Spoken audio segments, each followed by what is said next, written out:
Thank you so much for tuning in to Mom Jeans, trying to fit into motherhood.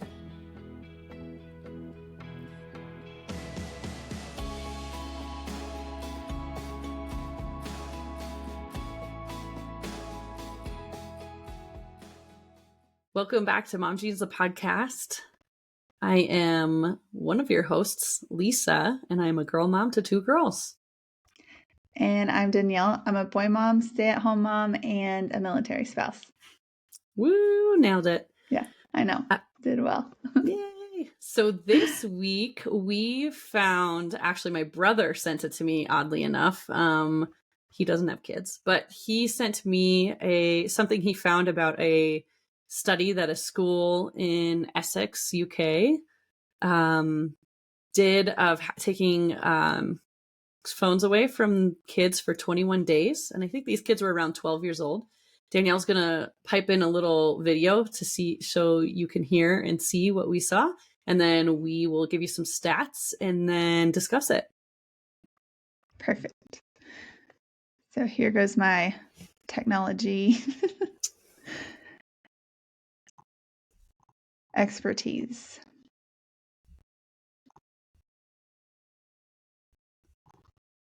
Guys, it's my baby. That's sad, It's like a baby. No, that is sad. We're following the Stanway School in Essex as they take part in our total phone ban experiment. I think that you'll probably find that some, where their lives are revolved around it, they're going to find it near to impossible. How you feeling, Liana? A little bit sad. A little bit sad. It's my life. I'm actually really excited. Are you? Great. I sort of feel like it's going to be like a weight off my shoulders almost. It's like taking everything that you find fun and that you do away from you for 21 days. It's annoying. I'm already bored out of my mind. The last resort is me having to read a book. When we're not playing with him, he's just like... And it's just repetitive. Oh, it's constant. The noise is just dum, dum, dum, dum. The students haven't found parting with their devices easy. My phone! Oh, come back to me. It would be so weird not having a phone until you're like 18. My dad got his first phone at 18. And like, that's kind of crazy. Whilst the smartphone-free existence has its challenges, many of the kids are now starting to feel the benefits. I'm a lot more active than usual. We've been playing like board games, going out for a bit and just having fun. I've quite enjoyed not having a phone, and I've really enjoyed like being more sociable. When I'm coming home and sort of spending more family time, when I look at a phone, it just seems a bit weird, really. My sleep's better. I think I'm more sociable, concentrate better and sleep better. Like, in lessons, I don't know why, but I'm more focused. I have felt less anxious without my phone. I haven't had any anxiety or panic attacks. I think it's gone really well not having a phone. I definitely think I'm going to delete, like, TikTok. Really? Yeah. I usually get quite worried before I go to bed. Yeah. And I'm still suffering with that. But it's like, I suppose it's kind of helped. One thing that I noticed early into the experiment was that as the students were coming in, the students who didn't have their phones seemed readier to learn. The eye contact, when you stop them in the corridor, when you're speaking to them, when you're checking up on them, their eye contact skills in just a couple of weeks seem better than they used to be. Okay. It's really interesting. It is interesting. So Yeah. the stats, so that was from the documentary is on the BBC in Essex, I believe. So I think that's where it is. Is that what you It said? said Channel 4, but the BBC did, maybe it was the BBC. They did do the article on it. You can check that out. So the so then they interviewed in the article that we found on BBC about this documentary. They had one of the head teachers at the school said he noticed a considerable difference in the students after the experiment. There was a 17% drop in anxiety symptoms in students. The impact was really quick, he said. They slept on average an extra hour a day, which obviously is a huge impact on mental health. There's an 18% reduction in symptoms relating to depression and a 3% improvement in working memory in just 21 days. And then they said that it revealed that 1 in 4 children now use their phones in a manner resembling behavioral addiction, which is kind of scary. That's 25%.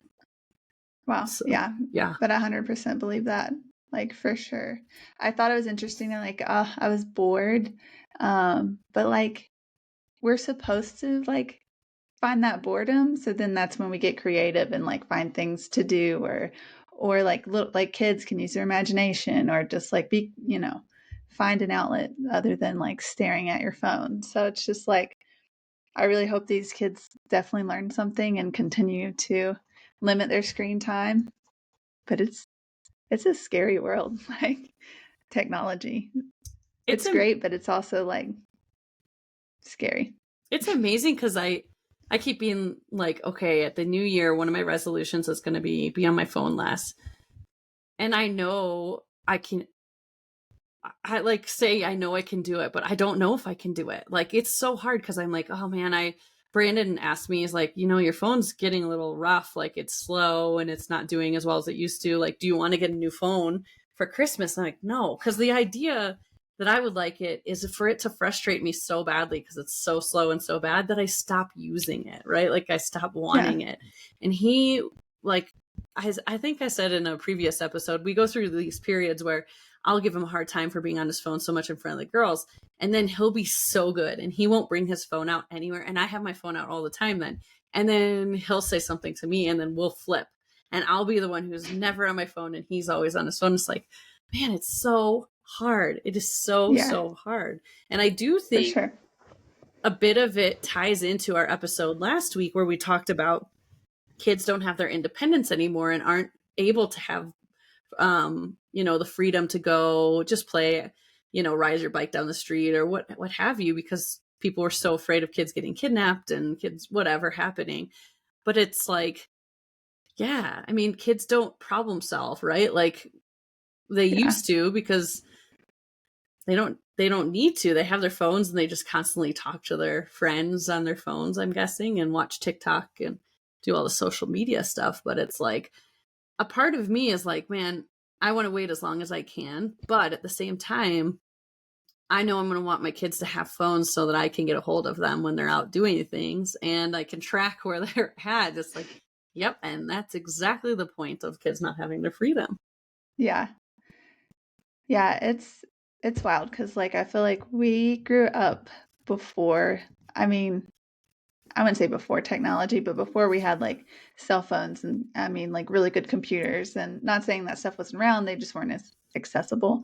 So I feel like we grew up without guidelines either, like just figuring it out, which is kind of scary too. But I just remember how I felt before my phone and like now after. I definitely am addicted to it. I deleted Facebook and Instagram and I felt the best that I ever did. Mm-hmm.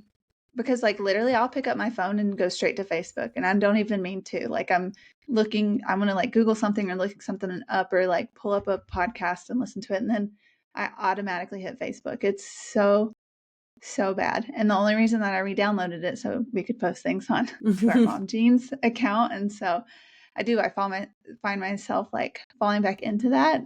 Just watching videos. I'm like, okay, I'm strictly going on to post something. And I just go down a rabbit hole and it's so bad, which is very unfortunate. So I want to like delete it all again. I want to delete it permanently, to be honest, because like the people that need to keep up with me do, and I don't really post a whole lot anyways on social media, not too much. So it's just like, I do feel like anxiety. I do feel like I have like undiagnosed ADD or ADHD, and so like it contributes to like procrastination and all the things, not getting anything done. So I spiral.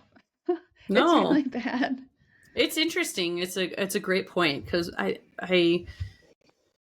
had such a hard time with it when I was going through postpartum depression, but didn't know I had that. And I took myself off of social media when my older daughter was 3 months old, I would say. And I didn't get back to it until recently when we started doing a lot of the Mom Jeans stuff and we needed to pick up doing the social media stuff.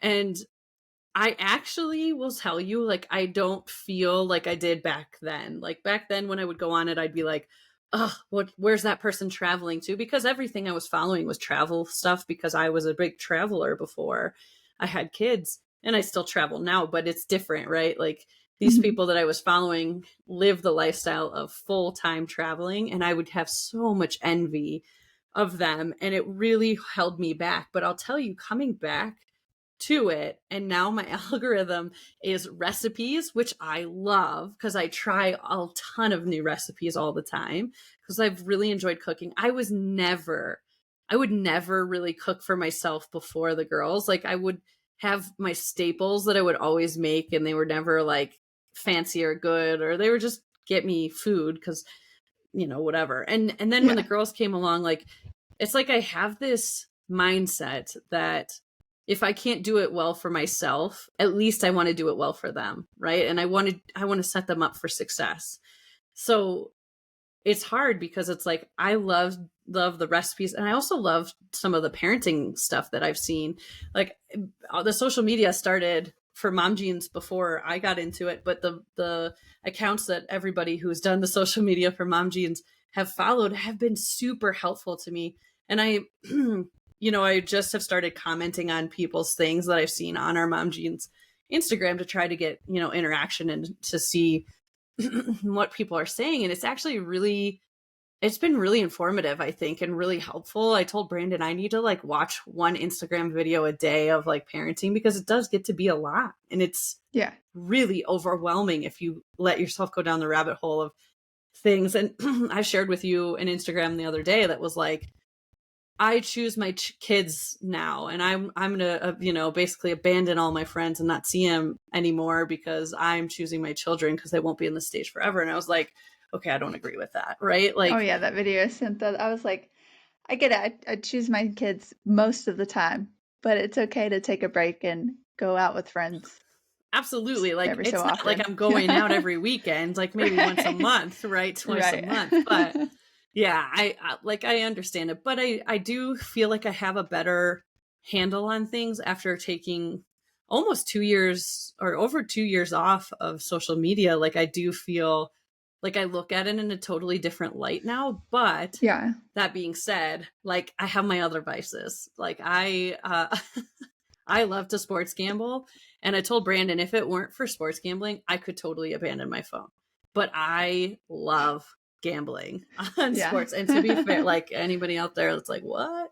I bet like $1. Like, I bet like maybe a max of $5 a day. If I bet $5 in a day, I'm like, ugh, gotta rein it back in. I'm going a little extreme, like, it's not much. Oh, that's funny. I put $100 in my account 5 years ago, and I haven't run out of it. Like, that's awesome. That's how little I gamble, like, it's not much, but it is something that I really enjoy. And if I quit that, which I think should be probably a goal of mine, I could quit. I think I could quit my phone, but then it's like, still, like, we would be like, how are we going to communicate? How are you and me going to communicate? Like, how, what if one of the girls is sick and the school needs to call me and get me? Like, do we have a work phone? I don't know. I think I have we have a work phone, like, at my work. Yeah. I miss our home phones, the ones that were hooked up to the landline. Like, yes. Those were the days. I remember my sister like picking up the other end, or sometimes my mom. I'm like, Mom, get off the phone. I can hear you. Yes. Listening on my conversations. But no, I feel like those were the days though, because like people could get a hold of you, or if you weren't home, they couldn't get a hold of you, which is just leave a voicemail. And before, we didn't have voicemail for a long time. And we didn't have call waiting. Yeah. It was a good time. I still remember when the voicemail would like play throughout your house, and like when we would be home alone, we weren't allowed to answer the phone. And so we would hear the voicemail going through the house, and we'd be like, don't say anything, they can hear you through the voicemail, which they couldn't, but we were so scared they were going to know we were home alone, because my mom made us terrified of that. But like, man, bring it back. Like, I don't know how you go back from this, right? Like, how do you go back from where we're at? But also, have you thought about that at all with Weston? Like, what you would do, or when you would give him a phone? Yeah, all the time. Probably never. No. It'll probably be more in his teen years. And if it is, it's probably going to be like they do have those phones that you can't get like internet or anything on them, but you can still, I think you can track that. Don't take my word on that, but you'd be able to call people. So, Mm-hmm. and I hate to be that way. I don't know. Being a teacher, like I've seen how it has changed students in the school. Like they're not engaging, and especially after the COVID years when they stayed home, like they have really like socially and I mean academically, but like have went backwards Yeah. basically. Just it's wild to me. I don't know. I even feel that way too. There's times I'll pull out my phone just to avoid eye contact with people to not. You said you like to talk and I like to avoid people. And I hate that I'm that way. I've always been shy growing up, but now it's just now I use it as an avoidance, I guess. It's interesting that you say that because being on the other end of that, where people whip their phone out so that I won't talk to them, you're like, oh, is that what you're doing? That's so funny. I know. And I was like, it shouldn't be that way. Like, because I mean, think about all the like awesome conversations you might be missing out on, or I don't know, like the connection. And we just live in a very disconnected world and people are lonely. I mean, they're talking to people through text or like email, who's emailing? Mm-hmm. I don't know, but like, oh, that'd be awesome.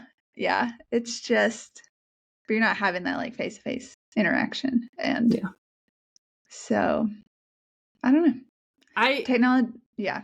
Especially with all this AI stuff coming out and these like Tesla robots and like all the things. I'm like, what? We're like living in the Jetsons or whatever. The Terminator. I don't know. Yeah. It's such an interesting thing because I know there have been so many people that'll be like, just wait until you're a parent. You'll use the iPad just to make them be quiet at dinner and lunch and whatever. It was interesting. So this weekend, my parents were in town watching the girls for Brandon's Christmas party.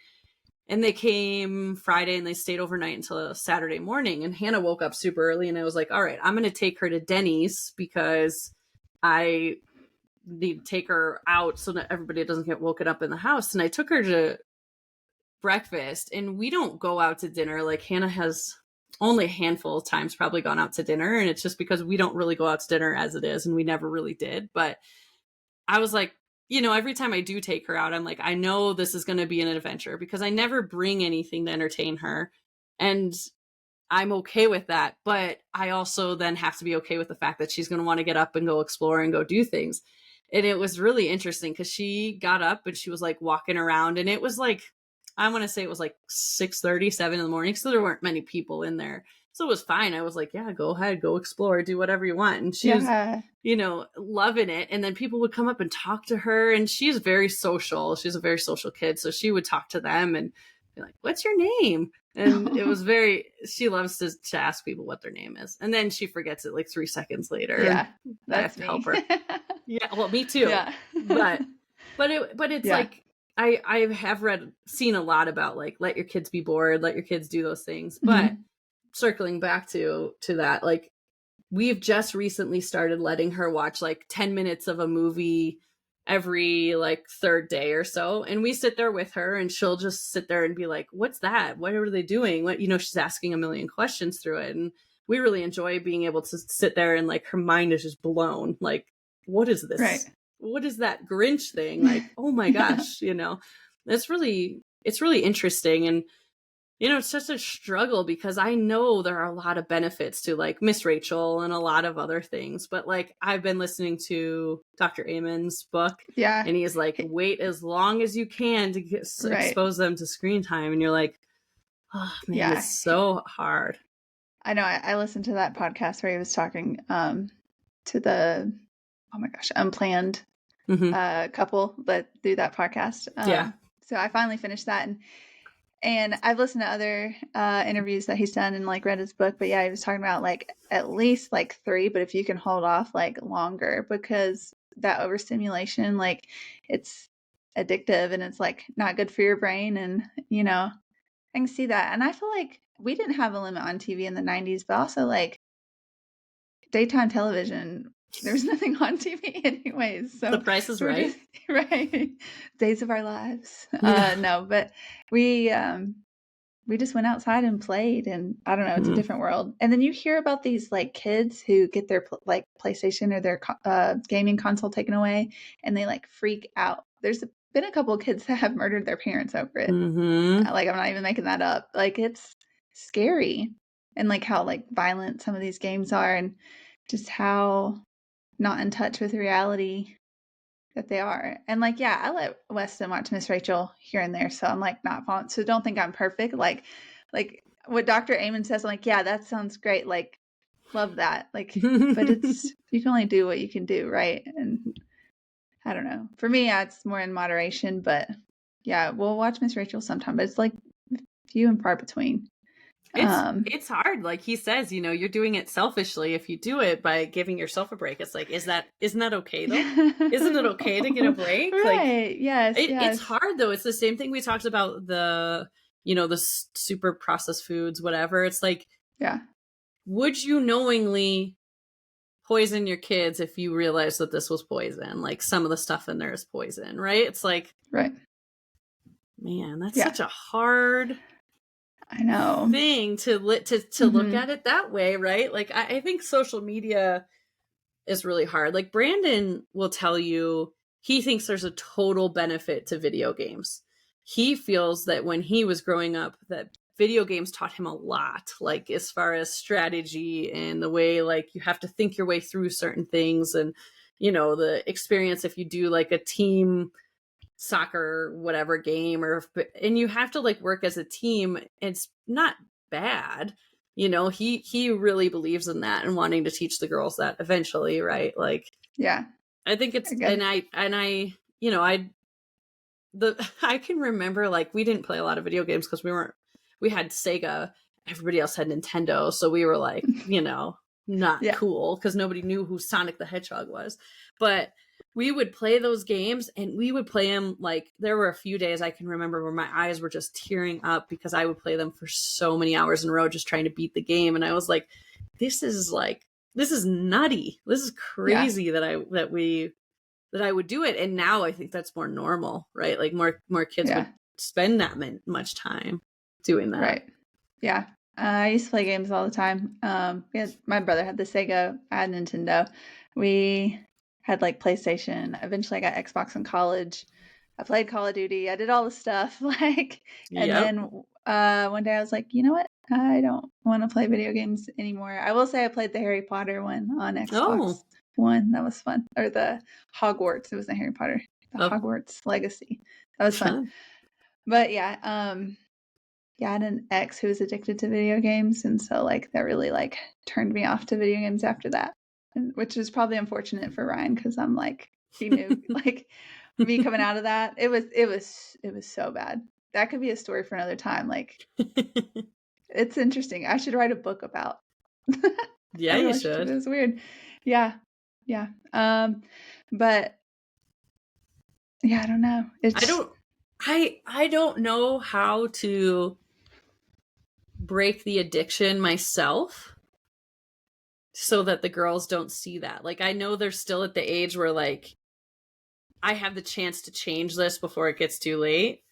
And I still find myself going back to it. Oh, man, now I'm like really like deep in the hole of like, is it time to give up gambling? Because honestly, that is what I think is my biggest holdback on getting rid of my phone. And then like you said, I go to like check on the gambling site to see how I'm doing. And then it's like, oh shoot, somebody's texted me. Oh shoot, there's an email. Oh, yep, there's something on this. There's something on that.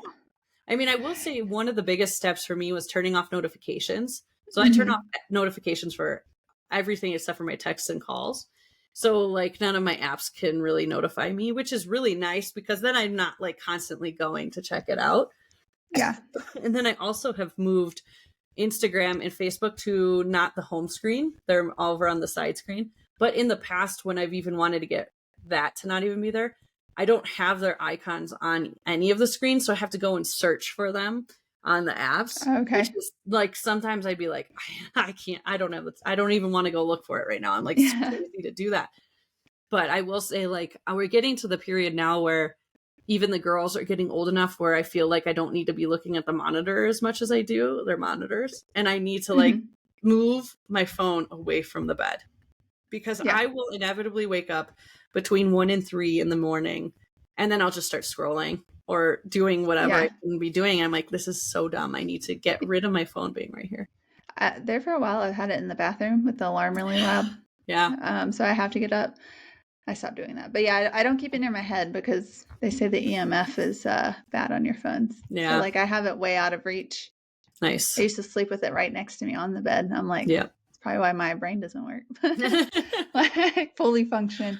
No, it's and it's just crazy that. So Ryan was listening to a podcast, and the guy was talking about how, I don't even know what the conversation was about, but he was talking about like he was going to buy a car, and the guy was trying to sell him, I don't know, a minivan or something with all the bells and whistles with like the TVs, and they were like, so you can drive in peace and you don't have to like listen to your kids, and you know they can watch their movies, and you know you can listen to your podcast or whatever it is. And like the guy was like frustrated with this car dealership. He was like, so you want to sell me this vehicle where like my kids can zone out and like not talk to me and like miss everything outside, like that, you know, the world around them. It does. I feel like it sucks you in. Like sometimes I'll be in the car looking at my phone and I'm like, how did we get here? I'm not driving. Ryan's driving, by the way. That's good. I'm like, well, how do we get this like to part of town? It's like wild. Isn't it? I want to stop. Like I need to stop. But it's funny, like I won't text my friends back for a few days because I'm already overwhelmed and overstimulated. I was like, I don't have time to even think about texting you back. I'm sorry, friends. It's just like my ADD, I think. I don't think so. I mean, I think like with Hannah, I was really on top of staying up with people and like texting. And then I started to realize like when Aubrey came around, I felt like things weren't so urgent that I had to miss whatever was happening, you know, with them. Yeah. And like I have at times been really good. And what I really need to do is like keep my phone in the room, which I do sometimes, and turn my watch on to do not disturb, because I think then I start to see it on my watch, and then I'm looking at my watch, and then I'm like texting on my watch, which takes forever and it's tons of errors, right? But it's like I just need to commit to it. But then like, you know, in your mind you're like, well, what if something happens to one of my parents and they're trying to get a hold of me and I can't? It's like, man, it's such a bad thing. Even with my do not disturb or my sleep, if any of my favorites call me, then it'll come through. Like, so, because that's what I would tell. I'm like, if something is like serious, they're going to call me. Hopefully they're not going to text me. Hopefully they call. So yeah, no, they'll be able to get through. Yeah.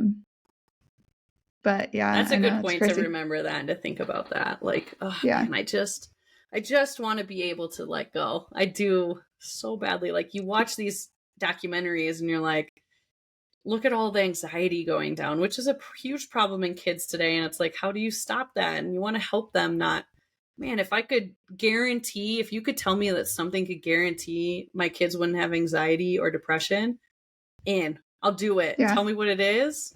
I'll do it. It's hard. Yeah.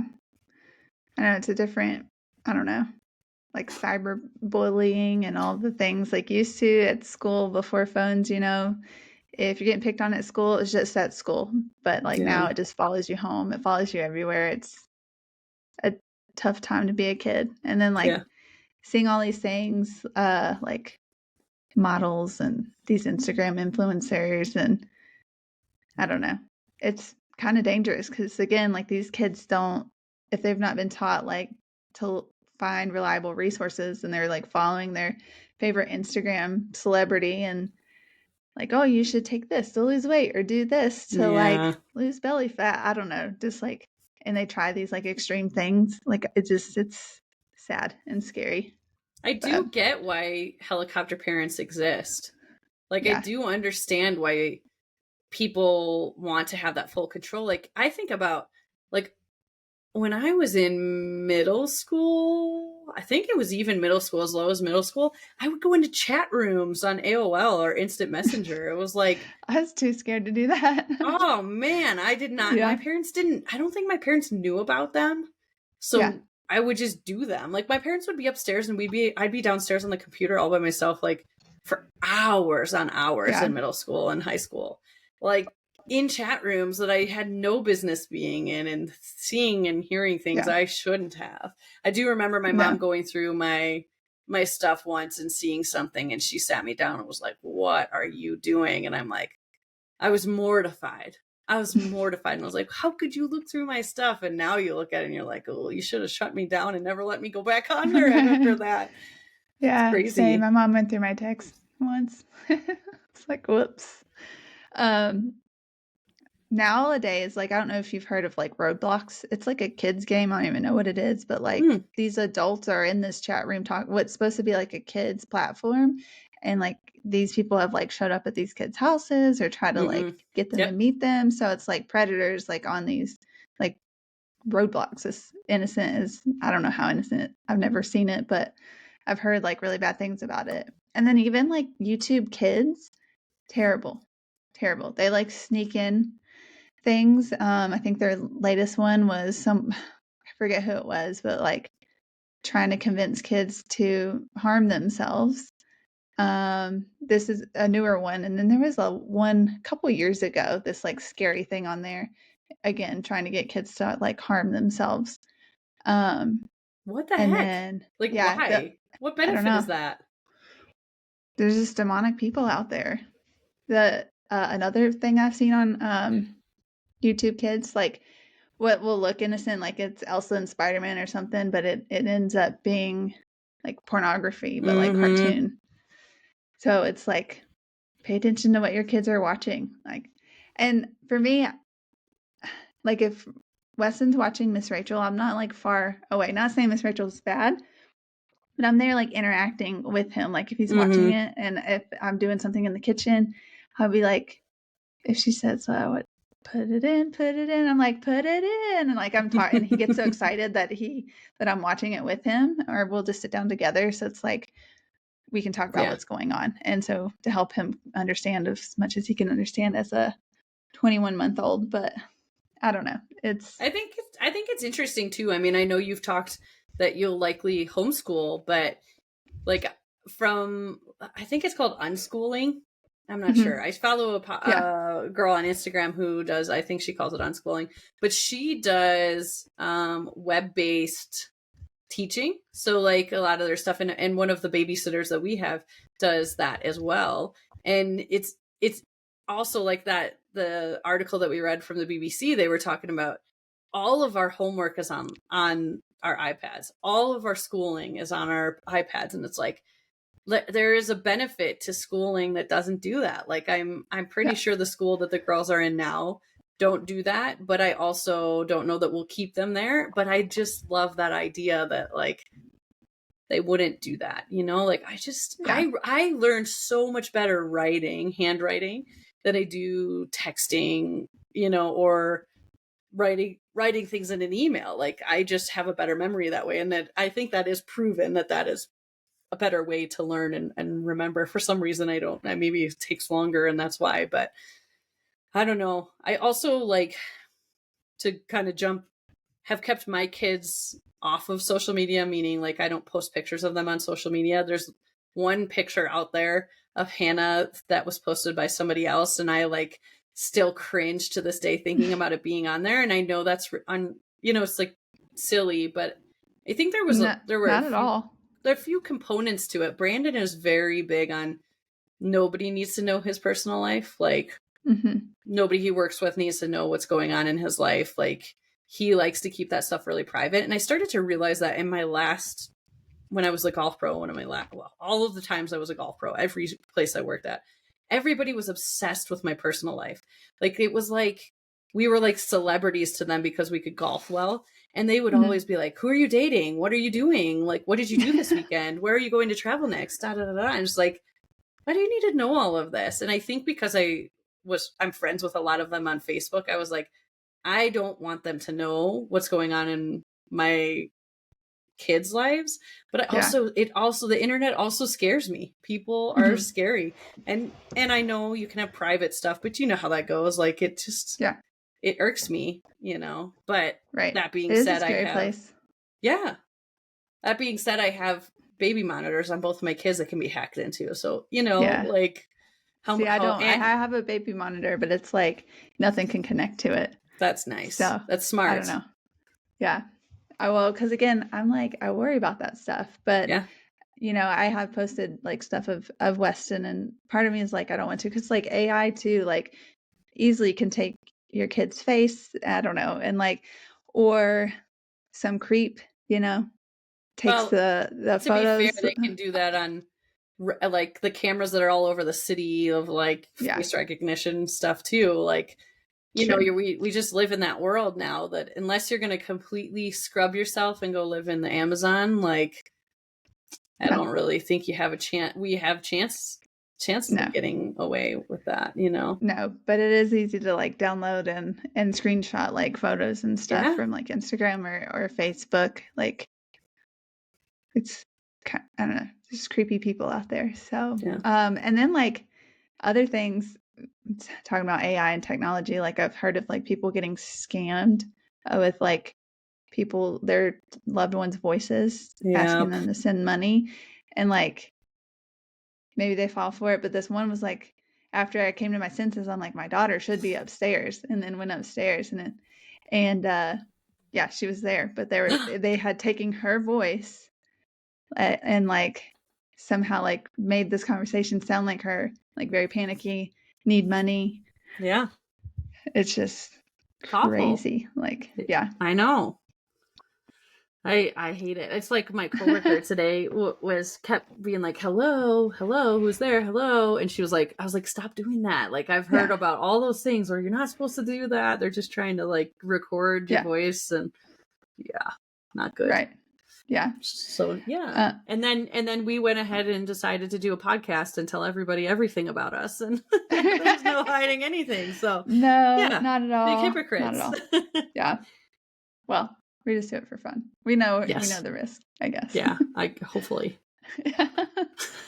How old were you when you got a cell phone? I think I was just trying to think about that. I think I was in high school, and I want to say it was my sophomore year, but it was like a humongous brick phone. Like it was humongous. And I remember keeping it in my locker, and somebody walked by my locker and they were like, what is that? And I was like, they're like, did you bring your home phone with you to school? And I was like, okay. Because everybody had those Nokia phones where you could switch out the plates to different colors. Oh, yeah. And I was way behind on that. So my phone couldn't even do I can't remember what that game was. Worm or something. The Snake? Yeah, Snake. It couldn't do that. And everybody was like, what do you do with that thing? And I would try to text people, and it took like an hour because it was T9, and like you had to press the thing 3 times to get to the U, and then you'd be like, oh, I messed up. Start over again. Yeah. Yeah. Like I couldn't do that really without use looking. Yeah. I remember and we were limited on how many minutes we could talk on it, and how so we never, I never used it. And I can't, I don't even look back now thinking like, oh yeah, I was on my phone a lot in high school, because we weren't. And I remember maybe one class in maybe more than one class, but maybe a couple of classes all through high school that we used a computer. Like we never used computers in my high school. We did the old fashioned whiteboard up front and learned that way. We didn't really do computer stuff. So I think I was very lucky to grow up in that era. And then when we got to college, very few people would bring their laptops to school or to classes. We mostly still weren't, most people weren't doing laptops, and maybe until I got to my senior year of college. But yeah. I feel like that was us too. I had the Motorola flip phone, not the Razor. I eventually got the Razor, but the Razor was the best. Yeah, the fatter Motorola that had the antenna. Oh yes. Pull up. Yep. But that was my first phone, and I was 14. And yes, I only had 50 text messages, and I felt like each month my mom had to keep going up and up because I kept going over, and you'd have to pay for extra text. Yep. And then you could call maybe nights that's and weekends. The thing to do. Maybe that's the thing to do instead of like go back to like a lower data plan, a lower phone minutes, and lower They text don't message. have that anymore. Like it's so different. Like I think they do, right?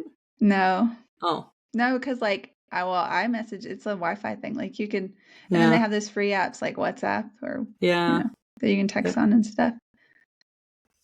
So you can I mean you can get lower data, I think, but that's like for the internet maybe. Yeah, I'm okay usually with that. most things are like unlimited, I feel like now.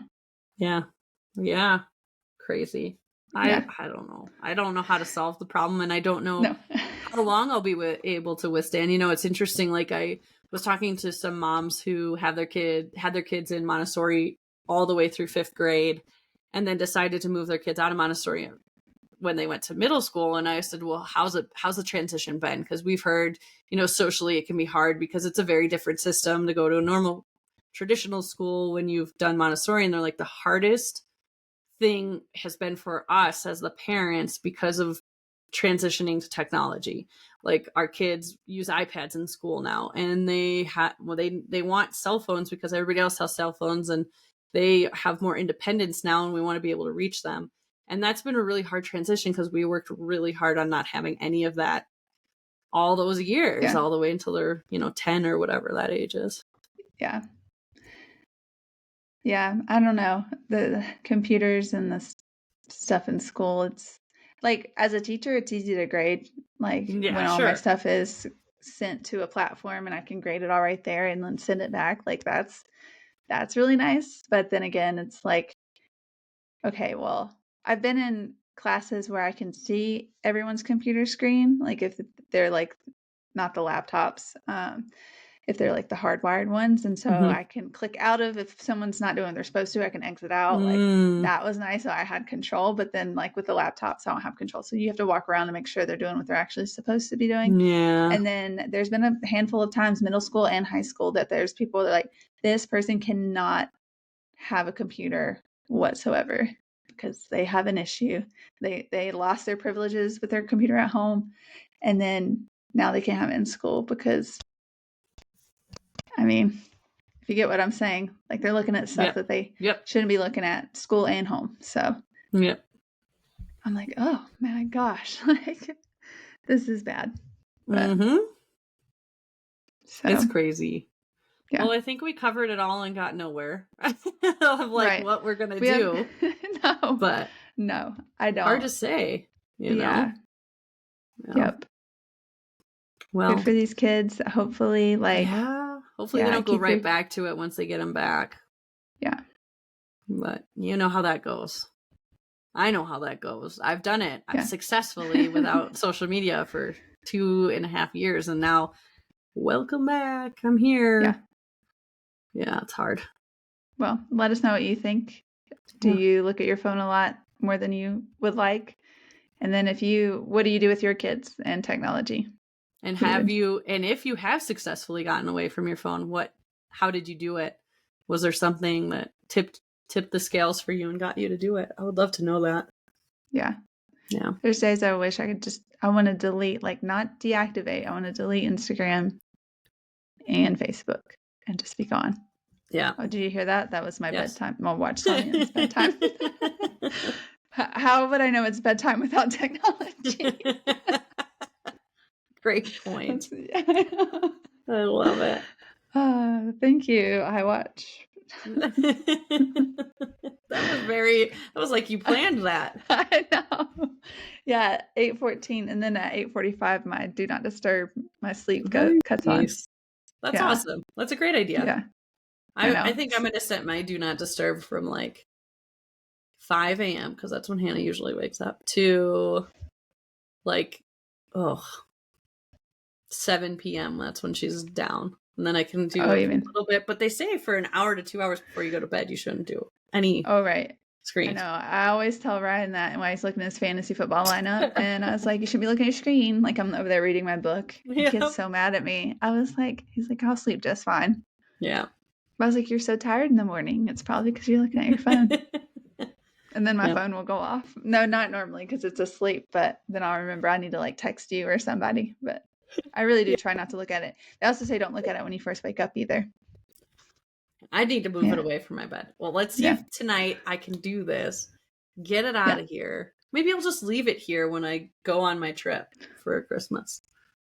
Yeah. Probably not. Good luck with that. Thanks. You can do it. Thanks. All right. Till next week. All right. See ya.